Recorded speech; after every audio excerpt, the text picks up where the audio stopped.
Clarence White, life member of Sydney Oztag, who will be joining us as our first special guest for the night. Clary, how are you, mate? Hey mate, how you going? Yeah, not too bad. How's things been treating you over the last couple of months? Oh mate, it's been a slow period. Work's been pretty slow. Calling real estate auctions, they got banned for a while, but we're back and slowly coming back to normal. Not quite yet, but we're getting there. It's only around the corner. Okay, so let's get stuck into this. Now, you started playing Oztag back in 1995 at North Sydney. Can Yeah. you tell us how that came about? Obviously, back then there was no social media, so how did you find out? You know what? I found a little leaflet. I have no idea where I found it, but it was the actual inaugural North Sydney competition that was being started at that stage. So, I just joined up to a team as an individual. So I just rocked up and they put me in a team and I started playing. Wow, okay, that's pretty easy back then. It was different, mate. I'd never heard of it, to be honest. I was a rugby union guy at school, and then, I was looking for something to do, and I was like, oh, okay, this looks good. Let's do that. Okay, so from there, you've gone on and, you've spent 20 years at State Cup, 20 years at Nationals, you've played the highest level. Can you give us just a rundown of some of those highest levels that you've played at? Yeah, so I reckon I've probably been to about 20 odd state cups and about 20 odd nationals. I've played in Sydney Oztag pretty much the entire time. I think I started in '97 at Ryde-Eastwood, very first Ryde-Eastwood competition, and then played in various Sydney region comps ever since then for the last 20 years. We've had 1,000 goes at State Cup. I personally have never won a State Cup. I know that's unfashionable to say when I'm being interviewed on Oztag, but we are still at it after 20 years trying to win one of these things. We made a grand final at Nationals a couple of times. Played Barbarians one year when we made the grand final. That was good. But yeah, pretty much represented all the different Sydney region franchises at some different stage. Okay, well, obviously talking about that, like you've been around for such a long time and you're yet to win a title. Does the fire still burn to win one? Oh, absolutely, mate. I mean, I'm a journeyman Oztag player. I'm not one of the superstars that's out there, ball playing and stepping and those kinds of things. It's hard when you look around. I mean, Sydney Oztag's got some pretty hot teams that have won comps and won nationals, and they've got a pretty good history of success. But we chip away and we get closer, and then we get a little bit further away, and then we get closer. But mate, we would love to win one. It'd be a bit of a life achievement, really, winning one of these things. Again, that seems silly because some of you guys win them every year, but for me and my crew, we would love to win one. We really would. Well, talking about your crew, so obviously I met you back in late 2015, early 2016, and the one thing I noticed with you, yourself, even John Laird and that, you have a very core group of people that are around you. How did this all come about? Because you seem like a very tight group. Has this been like a long thing that's been planned, or is it just building over the years? Yeah, we've just played together for a long time. I sort of floated through different teams when I first started playing, but I think somewhere in maybe when we got into, early on in playing over 30s, when Anthony Yen was coaching the 30s team, I think we were homebush back then. And we started to have a bit more of a consistent group that kept coming down and kept playing reps each year. And inevitably we invited a lot of those players who were playing reps with us to then come and play Monday nights at Ryde-Eastwood. So, and we've just stuck together ever since then. It's a really harmonious group. Like, I think, Oztag teams come in all shapes and sizes, and sometimes you get some fuckwits in there, and sometimes you get blokes you don't want to play with, and people move around. But we've just had a really good bunch of blokes. Everybody likes each other. There's no, mucking up, and there's no egos and sort of silly buggers. And so we've just stuck together and played. Yeah, I reckon we're probably up around 10 years of reps and park footy weeks, just playing with basically the same group. You get a few new people here and there, but it's basically the same crew.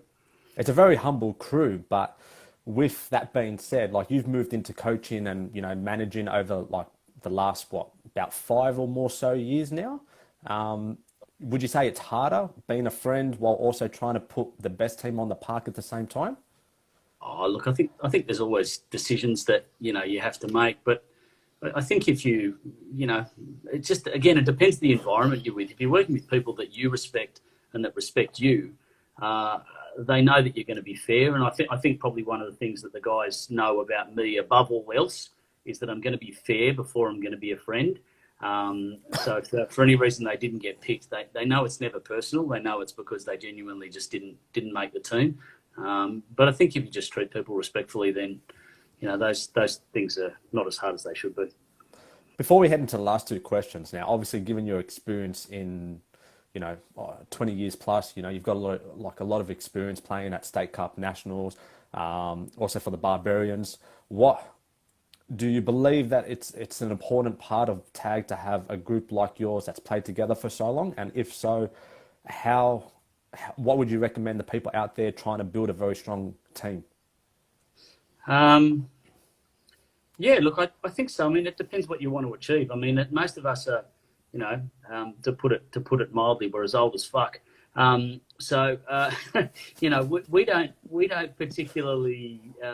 We would rather have a good time than necessarily be the team that wins. And I think that's what keeps us together is that we won't tolerate idiots in the team, because we just want to enjoy our footy. We're not going to spend all our time going away to rep weekends and just to have someone throw a tantrum in the middle of the grand final and get sent off and we lose because of that. We just don't want that. But having said that, I'll probably, if I can say it this way, Seamus, one of the reasons perhaps why we're still after 20 years trying to win a title is that we probably haven't sought out superstar players who perhaps were difficult personalities either. And you need those players. You need those magic players that are just going to find something when you're in an arm wrestle game that can just find a try. So I think it's a mix of those two things. If I was saying anything to people putting together a rep team, have a really good basis around you, have good solid players, but you've got to have a couple of game breakers in there. It's a give or take situation in finding the right balance in having a good core group while also being a successful team at the same time. Yeah.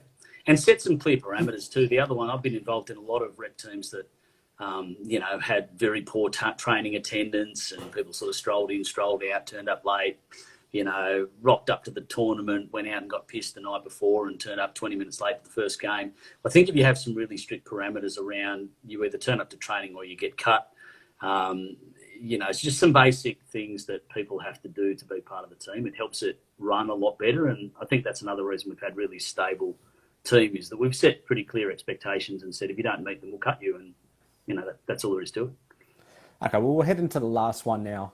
Obviously, you are in a rare group of people, being a life member of Sydney Oztag. Now, there's only, I think I recall, 11 or 12 people that have been inducted over the whole time of Sydney Oztag running. What kind of emotions and how did that make you feel when that came about, and what does the future hold for Clarence now that he's basically a life member of Sydney Oztag but yet to still win a title? What does that mean for you? Yeah, it was really nice recognition. I mean, to be honest, we didn't know much about it when it first came out. I was like, oh, a life member. Oh, okay, cool. That sounds good. Yeah, I'll be in on that. But I guess having watched in more recent years, the sorts of people that have been taken in as life members, I have started to feel, it's actually a really nice sort of club to be part of, so to speak, because these are people that have been around Oztag for a long time, played a lot of Oztag, achieved a lot in Oztag. So yeah, I feel honoured to be a life member. Mate, we're going to play until our bodies fall apart, frankly. That's the only way. I'll be out there in the over 65s, hobbling around on half a knee, probably still trying to win one if we're still trying to win one at that stage. And mate, look, we've had a really good group together. We've sort of amalgamated with some of the Homebush boys and Fidel's group the last couple of years, and there are a couple of game breakers in that group, and so I feel like we're probably a bit closer than ever to a win. So, mate, we'll achieve one. You'll hear from me when we achieve one. Well, I definitely hope so. I have seen that it is getting a little bit closer than what it looked like a couple of years ago. But hopefully it's sooner rather than later to get that exclusive title. Fingers crossed, mate. Well, Clary, thank you for that. I really appreciate you coming on tonight, and hopefully we'll see you back in a matter of weeks now. Good on you, mate. Thanks for having me. Thanks, mate. Guys, there you have it. That was Clarence White, our first special guest of tonight. Now, while you continue to join the segment, just make sure you give a thumbs up, just so that you can go into the draw for to win a prize at the on the last week's segment. Now, for our next special guest, we're going to call upon William Zhang, who is also the coach of the Women's B State Cup team for Ryde-Eastwood. So just waiting for him to join in. Hey. William, how are you, mate? Good, Seamus, yourself? Yeah, not too bad, you know, coasting through. Okay, so we get stuck straight into it, so I'm not taking up too much of your time now. That's all right. You started playing back in 2016, and I Yes. remember I first came across you at Sydney Cup. Now, how did you get involved into OzTag to begin with? Okay, so the first time I kind of got into OzTag was through a high school team. I decided to join my high school team, and I had no clue what OzTag was, and I had no experience into what OzTag was as well. I think the best sport that I played was probably ping pong. That was the most amount of team sport. Yeah, Well, amount of team sport that I played before. Well, I was actually playing ping pong today, so I think I might take that up if OzTag falls through for me. Oh, I don't know, Seamus. No, I was kidding. All right. Yeah, and then I saw, I think it was on Facebook, you had one of those Sydney Cup things. It was like, yeah, training for Sydney Cup and everything like that. And I think that was your first year doing Sydney Cup, was it? That is correct. Yeah, and I went on there. I asked my friends if anyone wanted to join me, and obviously they said no. And then I was all alone on that Sunday morning, and then I met up with a girl called Helen, but I don't know if you remember her, but we had the first training session with you, and that's where I first met you. And ever since then, my life's been just... Thanks, mate. Good old memories. And then, and that's when you introduced me to like rep training and the different styles of players and stuff like that. And that's when kind of the opportunities became more and more prevalent. From that Sydney Cup experience, I started seeing different things. Like there was Oceania Cup, which I had no idea what Oceania even meant. There was like World Cup, State Cup, and stuff like that. So I didn't know OzTag was that big. However, from that one experience, it was pretty good. Okay, so from Sydney Cup, you've obviously gone on, you've played a State Cup, you've played a Nationals, you've played International. What would probably be your key moment? Just reminding everyone out there, all your good followers. Stop, you're making me blush. You're making me blush. But among all those, what would you say would be obviously your key significant moment in that, like something that you hold very close to yourself? Okay, so I have two key moments. One's a bad one and one's a good one. So obviously after State Cup in my first year at OzTag, I started training with a China men's team. I had no idea what they were training for, but I went up to them one day and I was like, look, hey, you guys are training. I'm pretty new to tag and I was wondering if I could join you for training. And they said yes. And obviously in that training, I got messed up. They smashed me up. But in the end, they turned out to be the China Oceania team for men's opens. Wow. So I was training with them and it was actually quite interesting because they had different play styles. However, in the end of training, they had a spot open, which I took, which was really good because last minute, they're like, look, we have a spot open. This guy just got injured. So do you want to play? And I was like, yeah, I'm down to play. Of course you would take it. So then I went up. Yeah, exactly. So I went up, I paid everything to go to New Zealand and I absolutely got smashed in men's open. Like absolutely destroyed in there. There was no way of putting it. I performed like absolute trashed up there. Can be very daunting for someone very new. Yeah, exactly. And I got moved from middle to Roma to link to wing, and I was playing every single position because my coach didn't know what to do with me because I was that dog shit. But in the end, I learned that I didn't want to be a burden on a team anymore. I didn't want to be that guy that lets the team down. So I started training more. I wanted a passion for it. So I started training more. I wanted to learn more. I wanted to get better at what I did. I'm not good now, but I still train and I want to get better. And that's the kind of mentality that I got from this negative kind of incident. And a kind of good incidents, it's just that, I guess a highlight of OzTag is just the different people you meet. Like you meet a lot of people out there, you meet a lot of different personality. For example, today when I was playing at Homebush, I met two new people that I'd never seen before. He was called Charlie. Actually, I forgot his name, don't tell him, but I think it was called Charlie or someone. And then it was, he was good. He was nice and friendly. And then you get to have a general chat and you get to meet new people about that. And then I guess you get to meet people that you dislike as well. Like, Thanks, Will. Okay, so just remember who makes some decisions for you. Yeah, you just meet like a whole range of personality, and I guess that's the highlight of it. And I enjoy learning people's story. I enjoy listening to people, the things that they've done, and what have they done to get to where they are now. Okay. Well, let's talk about coaching. Now, you're taking on the reins of coaching the women's B team. Now, obviously, you're fairly new to coaching, but you've still got a lot of experience. You're probably the easiest way to describe yourself is you're an examiner of what goes on around you. So, what's going to make William a coach, given that he's so new? What is he going to be able to implement on the team? What can I implement to the team? I think what I base my coaching style on is just previous kind of experience I've got from different coaches, such as yourself. I draw experience from the way that you coached us, and I do the opposite of what you did. Like I get experience from different coaches, and I find what worked best for, I guess, beginning people. I guess I find what works best and how to set that team kind of synergy, like probably starting from basics and then moving up to more progressively harder things. And that's, I guess, my coaching style, starting from basics and going into, like, we're not going to do anything fancy. I guess, is that your question? Kind of like what makes you different to other coaches? Well, yes and no. Like, obviously, with you being a new coach and that, what can you basically bring to the table? And given that this team is, a lot of people refer to Division 2 as a development division. You want to transition the players from Division 2 to Division 1 in the future when spots become available.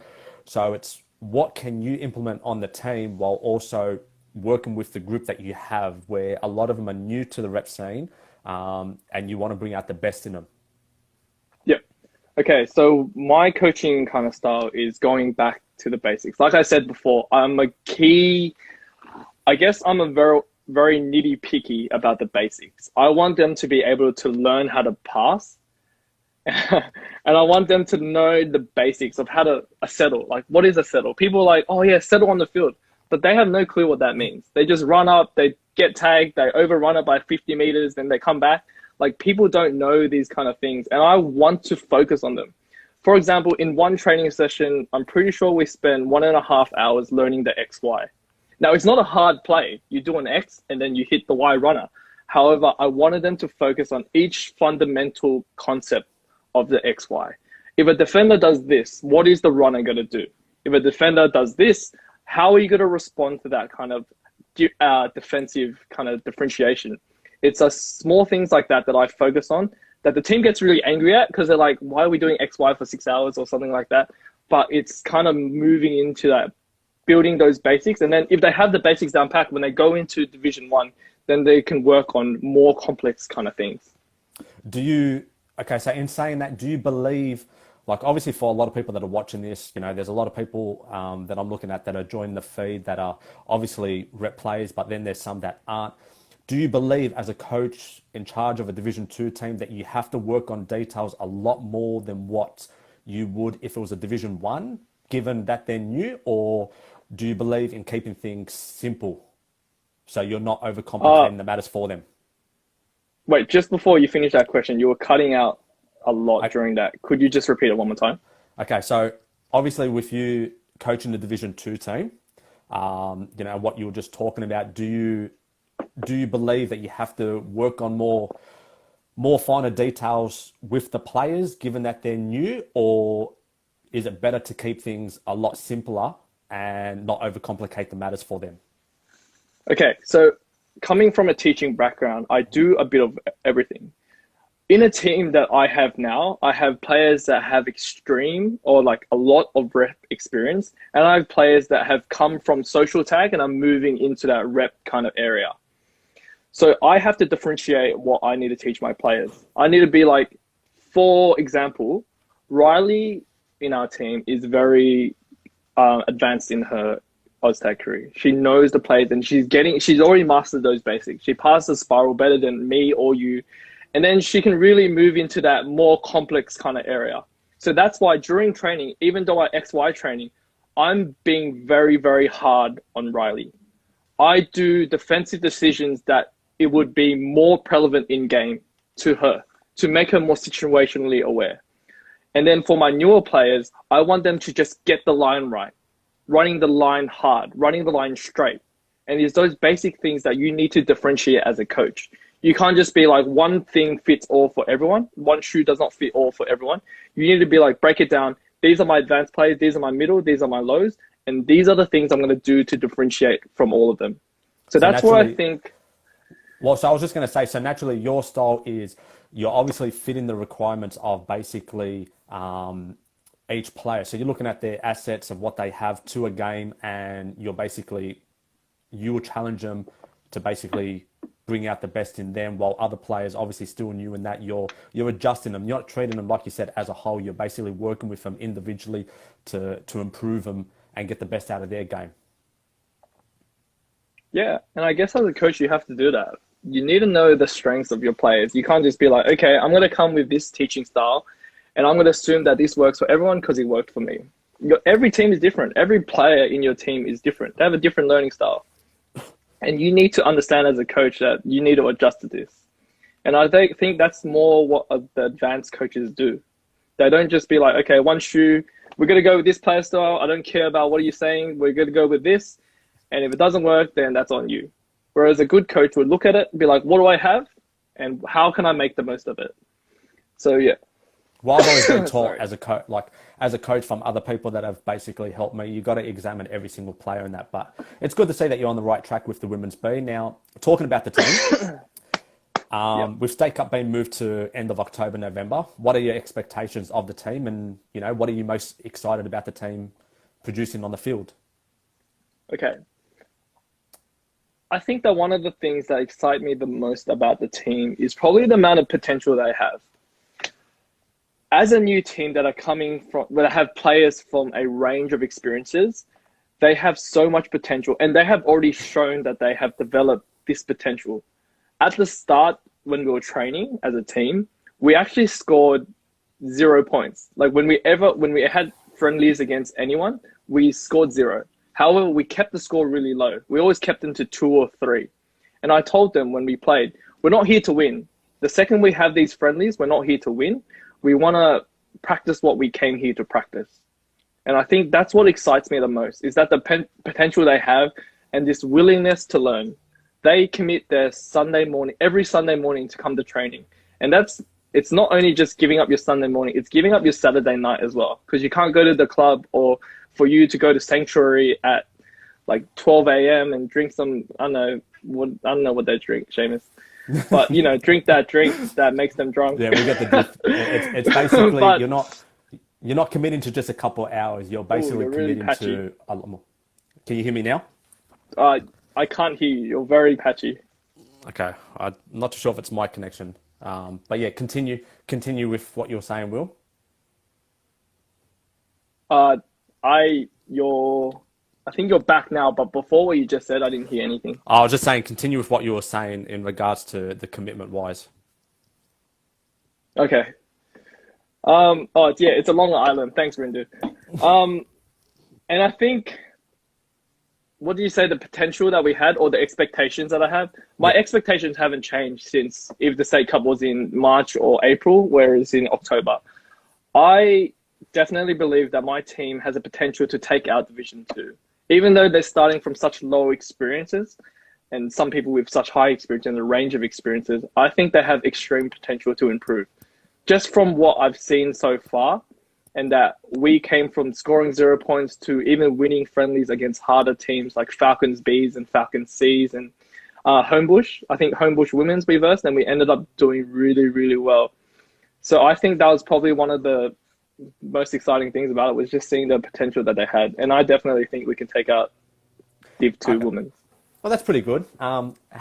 Just to quickly answer your question before I get into the special question for Will, I'm actually cutting my hair myself, so I'm not paying a cent at the moment.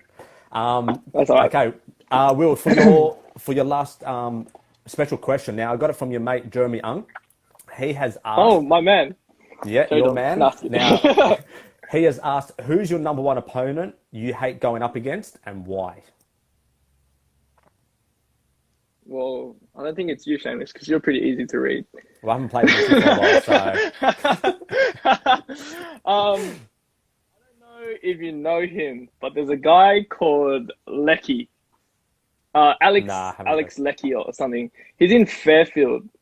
Now he doesn't step around and do amazing, but when he has the ball, like he does this goose step that just puts fear in my heart. Like legit, my heart drops and I don't know what to do. And then he always finds a way to hit his ass into my hands, and I just miss that tag every single time. So every time I see him, and someone tells me, "Hey, Will, you got Lecky," I'm like, "No, I don't. Help me." So it's that fear that he brings into my life that I still live to this date with. Okay. Well, Jeremy, there's your answer. Now, Will, I do appreciate you giving up your time to come onto the segment and that, and I wish the girls all the luck heading into State Cup.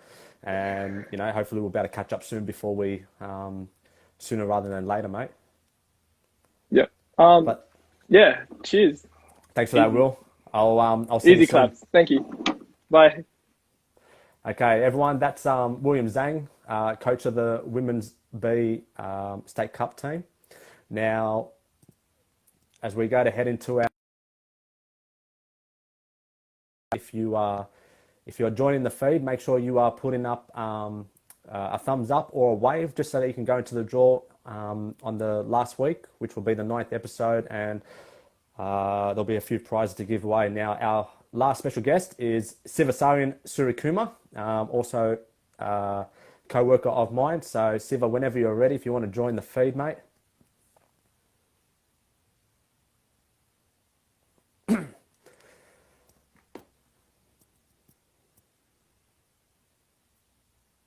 Okay, it's just joining now. Siva, how are you, mate? Good, Seamus, yourself, mate. I'm great. Yeah, of course you're great. Don't even start on that, all right? Let's get straight down to business, all right? I don't want to hear a word about it, all right? Dragons, mate. How'd you lose to them? That's my real question.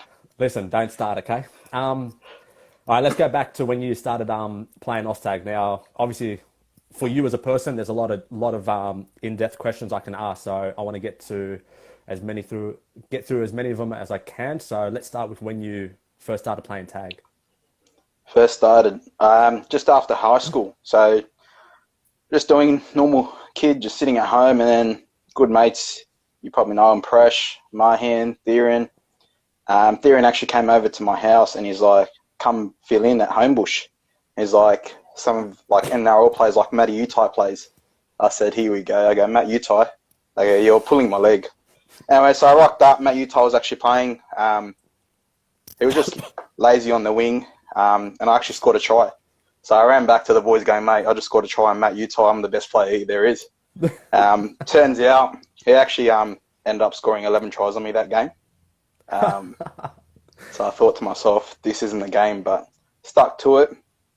And yeah. Okay, so since then, now, what year was that you started playing?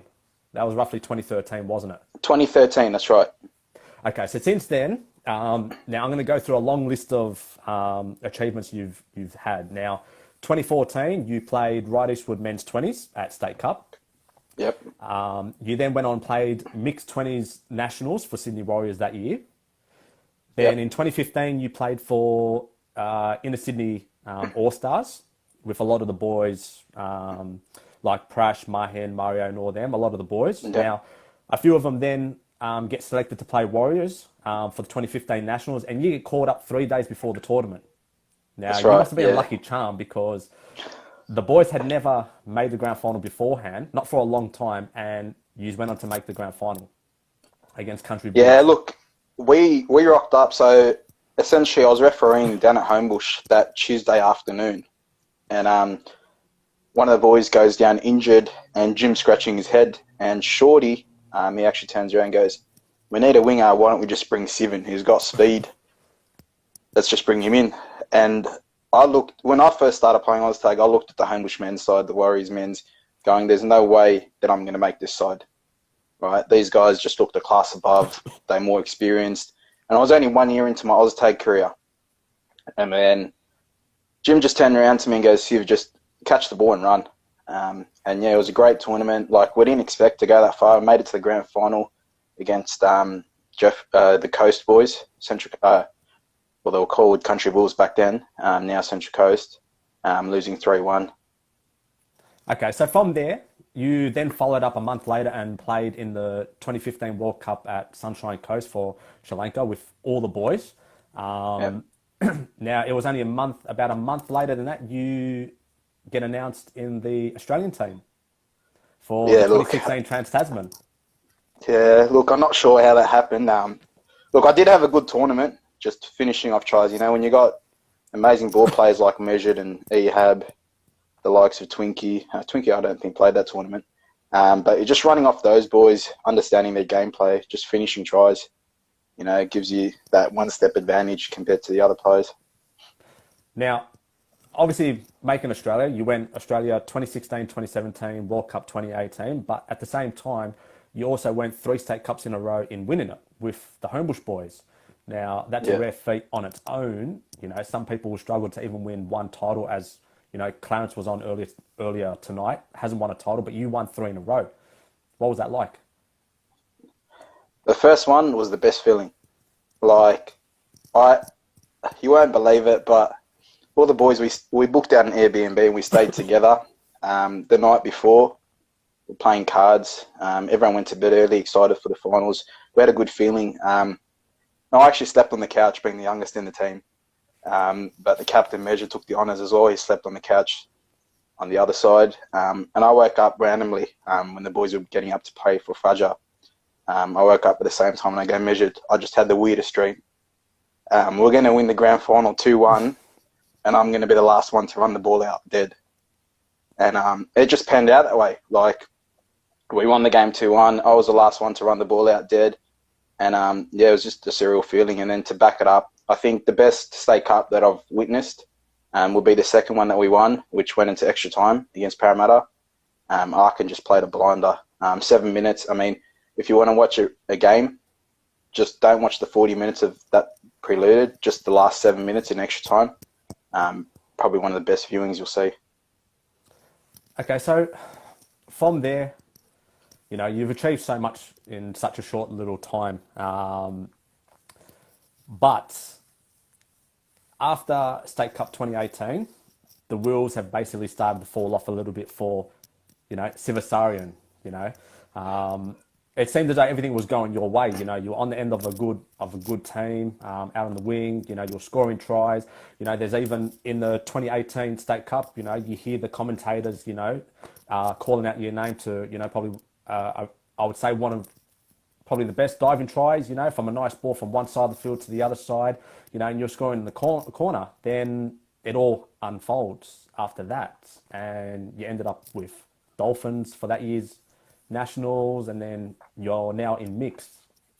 Do you want to shed some light on it? Yeah, is this a choice, before you answer, is this a choice that you've made that basically, because you've achieved so much, you know, playing for Australia, playing for Sri Lanka in the World Cups, winning state cups, you're now wanting to test yourself in different things? Look, it was a bit of both, bit of miscommunication. So obviously I've had the pleasure of playing for Australia for 4 odd years. Playing the World Cup, it was guttering. We lost the semi-final to New Zealand in extra time. In that instance, you see, like, as a player, I wanted to lose to the team that won the World Cup, that beat us. I wanted them to win the World Cup. But then Lebanon also made the final at the same time, and pretty much all my brothers that I played with for the last 5 years are in that Lebanon side. So it was a bit of mixed emotions and then a bit of words. And then when we came down to the trials, it came down to me and another player who played for Lebanon in that World Cup to pick that final spot for the national side. And then a bit of miscommunications between me and my good mate Jim. We mended, all good mates now. And I essentially got dropped from Warriors for that year. And just trying to pick up a team, I ended up playing for the Dolphins. And then since playing for the Dolphins, it was just like, I was like, well, I've achieved a lot in men's. Speaking to yourself, speaking to good mate and my boss, Fidel, they were like, why don't you give mixed a go? and yeah, so like it just changed. I was like, look, let's try achieve something in mix. So giving mixed a go, not sure how I'll go. But yeah. Always got to give it a go to about to see what it's like. That's what I've always said to you. Um, so obviously you'll nickname the Blash, you know, back in your good days. In my prime, yeah. I am gonna say your prime because the question marks are still out whether you can recapture that kind of form. You know, which you are one that always likes to prove people wrong. You know, when the criticism comes out, you definitely try and recorrect that. Now, are we going to see the old Blash heading into this year's State Cup? Yeah. That's all I'm going to say, yeah. Yeah. Yep. Okay. Like, it's pretty much like I've copped a lot of criticism. I'm not going to deny it. Like, people have started going on about, well, he's lost a bit of speed. Has he got the same score as he did when he first made Australia? And I've noticed it myself. Like, I've been lazy with my training. And now I've made a couple of promises to certain people. And I'm going to be close to my best, if not better than my best, come State Cup. Well, hopefully that comes true when it comes to State Cup time. Now, let's talk about you as a co-worker now. Now, you've been working with Fidel for since 2018, February 2018, and Yep. you've been tasked with running the Sydney City competition. Now, I got asked that back in 2015 to run that, and I said no because I thought way too big of a competition, too many headaches, and I just turned it down straight away before Ryde came about. Now, what were you thinking when you took it up, like this opportunity to get involved in OzTag? Look, to be honest, like you know me, I was reffing down at Ryde, I was reffing down at Homebush. I just loved the game. Well, you're just the loved the game. definition of tag is life. Yeah, like for me, it was like I was playing in two teams a night and reffing the other two time slots. Playing OzTag Monday, Tuesday, Wednesday, Thursday. If I could play on a Friday, I would play on a Friday and Sunday, right? So I was in it like for the long haul. And then it was one of those nights where I had to pick up rep gear because I was coaching a junior side, and rocked up to Fidel's house, and we were just sitting down on the lounge, and he goes, come watch the footy. Just watch the footy with us. And I'm like, yeah, okay, watching the footy. And out of the blue, Fidel just turned around and goes, would you want to work for OzTag? Now, at this stage, I was still midway through my com law degree, which I've now completed. And I was like to myself, do I want to do OzTag like full on? What do I want to do? And I was working at that time as well, like, as you know, as an accountant with Mark Basher. And I told Mark, I go, look, I need 2 weeks off. I just want to try this out, see how it goes. And just meeting yourself, like just coming into that environment, it was, I mean, I thought I could do this for a while. It wasn't, I wouldn't say easy, like there were a lot of questions asked, but just the atmosphere, being around OzTag, being around sport, as you know, that I love, just made me feel at home. I enjoyed coming to work. I'd come in early, I'd stay back. It was just like in me to do it. And the first few weeks, as you know, like I came around to your comp for a couple of nights. I went to the city, and then Fidel eventually told me, you're going to run Sydney City. At first, I'm like, wow, so far away. I've actually never been to Sydney City prior to starting the comp. So and then you get tasked with it. Yeah, that's right. So like I thought, oh, you know what? He's going to probably get me to do Ryde and move Shane. I actually thought he was going to move you to the city. I actually thought that as well. Like, and he said, nah, you're doing Sydney City and you're doing it 4 nights a week. I'm going, Feds, I've never been to the city. I don't know anyone. Luckily enough, there were a lot of people out there that played at the city that I knew. I got help of, say, like Harry, a good mate of mine. Like, he helped me out when I first went over. The likes of Lee was out there, Jay. So I had a lot of people that helped me out when I first initially started at the city. So it made that transition easy. And now I could say there's a lot of people that I know out there love helping out, and they'll just, yeah, like. Okay, so let's talk about the competition itself. Now, it is totally different to a Ryde competition. You know, it is more than double the size of Ryde. You know, given you have 4 nights, you have 8, 9 fields every single night. You know, on an average, you have about 200 to 210 teams in a season. Now,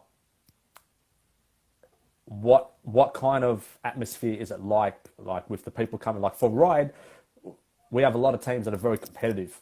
But with the city, from me playing there a long time ago, I know it's a very different atmosphere. Can you tell us what it's like? It's very social, right? Just before I answer that, look, I can see Mahen and Presh wanting a mention. Look, I think Mahen actually told me to say that it was the greatest middle for Sri Lanka, right? But I think Presh has got the upper hand on that. Well, we're going to come back to Sri Lanka at the end of this. I definitely do want to touch on Sri Lanka after this City talk. So we're going to come back to that. So with Sydney City, look, it's very social, right? Most people are coming after work, just there to have a run, enjoy themselves. We've got a wide age range. So like we've got kids that are actually like, so obviously, as you know, I started a junior comp last year. Yep. So with that, we've got a couple of junior age groups that are starting to play in the senior competition. So we've got like 17, 18-year-olds, and we go all the way up to 60-year-olds that are playing down at the city comp on a daily basis. And it's more sociable. Like obviously, we do have a couple of very competitive teams, like the Thundercats, the UTS Old Boys, just a couple of those teams on each night. My team itself, Contenders. So we've got a couple of strong sides, but then we've also got a lot of sides that just come out there to have fun. Everyone stays around, mingles afterwards. Just the atmosphere itself is enjoyable, and you want to just be out there just to have a run around, make new friends. And like how you said, there's about 220 teams every season. So there's a lot of new people that you're going to meet just playing. Okay, so all right, so I've got less than like 8 minutes to go with this. I just want to quickly get these questions in. Obviously, with the competition, what do you do next for it? You know, you're running it really well. You know, it runs itself at the same time. You know, with me, I'm always trying to implement new things. What are you going to try and implement over the next, you know, the next 12 to 24 months? We got, like, as you said, it does run itself. Obviously, consistently keeping the number of teams coming back, hitting that full capacity. As you mentioned, there is a lot of teams that keep coming back, and there isn't actually much room for new teams because we do fill up every season. But in saying that, obviously, I'm looking at trying to get sponsors for the competition, just to throw a bit of prize money out there. Also, as I don't know if you listened to a couple of the Instagram chats we had with Sydney City, just on finals day, even throw a barbecue, bring in some live music, just to enhance it a bit more, create that atmosphere, make it a bit more enjoyable. Always trying to make sure that we stand out better from the other comps that are around Sydney Oztag. Yeah, that's right, 100%. Okay. Okay. Now we're just going to come back to basically Prash and all of them. As I did want to touch on this earlier, Sri Lanka as a whole. Now, obviously, you're very proud of your background, being a Sri Lankan. Now, at Ryde, we do have a lot of Sri Lankans playing. Yeah. There's a number of people. Now, I've always believed, and I've said this to you numerous amount of times, that, well, actually, you've even said it as well, that your best 8 can compete with the top teams. Now, yeah, I still stand by that. I go even further, saying that Sri Lanka as a whole has the most potential in growing as a country in tag, but there's obviously something that's withholding everyone back. What is that? Look, in all fairness, I think it comes down to most of us don't start playing Oztag till we hit uni, right? For like yourself, you guys start playing footy when you're younger. For us, it's all about like, we're brought up playing cricket, soccer. We're not actually brought up playing footy. So we're kind of restricted in that manner. Obviously, times are changing now, and like more and more Sri Lankans are starting to play at a younger age group. But most of us didn't start playing till we hit university. So we're still developing that skill. In saying that, the number of girls that play Oztag as well is also less. We've tried to create mixed teams for Sri Lanka, which we've had about 4 or 5. And saying that, like, we've got Heather, who's now married Speedy, so potentially there could be another Sri Lankan coming through the ranks. We need to check the criteria on that one. But yeah, it's just like we're obviously getting older, so the younger generation's got to come through now. That's why at the last Oceania, we did bleed about 10 new faces, all on the age of 20. So we're just going to have to slightly grow it up from there, and just mentor them. We actually had a run this afternoon where there was about 30 of us that got together. Actually, no, it wasn't even 30. I think it was 15, half of that. 15 of us that got together, just had a run around. And it was mainly the younger kids, like my brother and his friends. And I was just guiding around trying to teach them how to become better Oztag players, because they are the future. And they're the ones that are going to grow Sri Lanka in the coming years. Well, if we'll nearly finish up with this, but if you were to mingle, because I know your team from back in 2015, obviously from coaching Korea, and basically, you know, the rivalry between the two groups of Korea and Sri Lanka is very heavily. You know, there's always some great battles between the two, and I reckon both of you have the most potential in making movement in international tag. But for Sri Lanka, I've always been very, I've always held you probably a lot closer, given that I think there's more potential there than anyone else. But if you were to take a lot of your players from 2015 team, yourself, Prash, Mahen, you add, you know, you got Theban as well, Harsh and Ghani, you know, you add them along with this new generation, I personally reckon you could make top 8 in a World Cup year. Oh, definitely. Most definitely. Like if we had, like myself, Anton, Prash, Mahan, Theban, Harsh and Ghani, a couple of these young kids that are coming through, the likes of Rags, Kirijan, we'll have a core 16, and a strong, solid 16 as well. Just if we put in the effort, worked hard, we can get there. But then obviously now you just got to look at, most of us are getting older, like the likes of Anton. Like Anton's probably is still maybe able to hold his own in 30 in opens, but is more suited to a 30s category. Like if you notice in 2015 we had Praj, who played in our men's opens team, just because we needed that experience and guidance, which we've now got in a couple of our players to try and guide these junior players. But it's just trying to get them to play, which is why I will try get a World Cup team. Whether or not it goes ahead is a different story. But just try bleed younger kids to start playing. Okay, well, hopefully for Sri Lanka as a whole, you know, there is a rise for yous, and everyone starts back in it, because there is a lot of talent within that group. Like you said, the names that you've named, you know, are all very quality players that have gone on to either play, you know, State Cup or Nationals, and had successful careers in tag. So I think you are right in saying this younger generation does need to jump on board with it. And, you know, obviously, like I said, with Ryde, there's a lot of Sri Lankans here. So hopefully we can do something and, you know, get the message Might across. come down to your promoting, get all the girls and boys to start running around, get them into rep levels, get them training. Mate, we'll start signing them up straight away. Now, before I finish up, now I've got a special question for you. How many? Now, this is just one, all right? Because obviously everyone's just jumping on the feed right now and just giving you some good banter. Oh, I can see it all. Now, this is from Carla Manso. She just wants to know if you could modify the social rep rules, what adjustments would you make and why?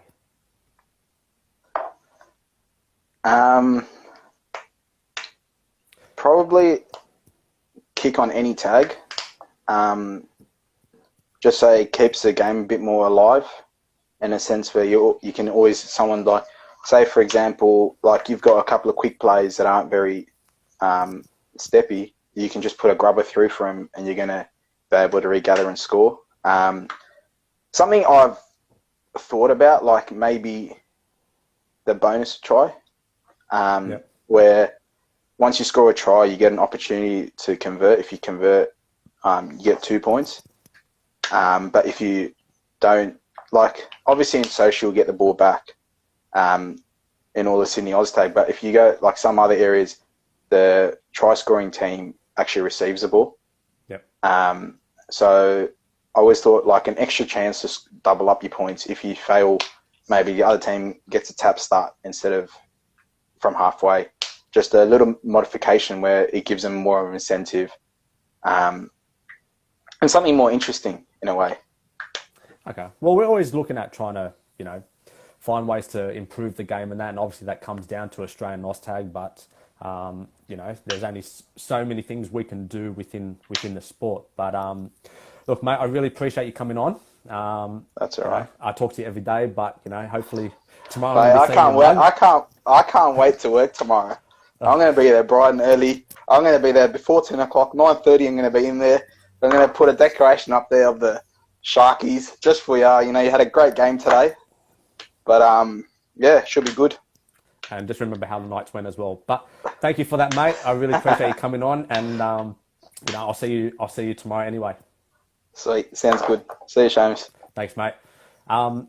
Viewers, thank you for tuning in tonight. Now, just a few things. If you are viewing the segment and you have not given us a thumbs up or a wave, please make sure you do that as soon as possible before we log off, just so that you go into the draw on the last segment.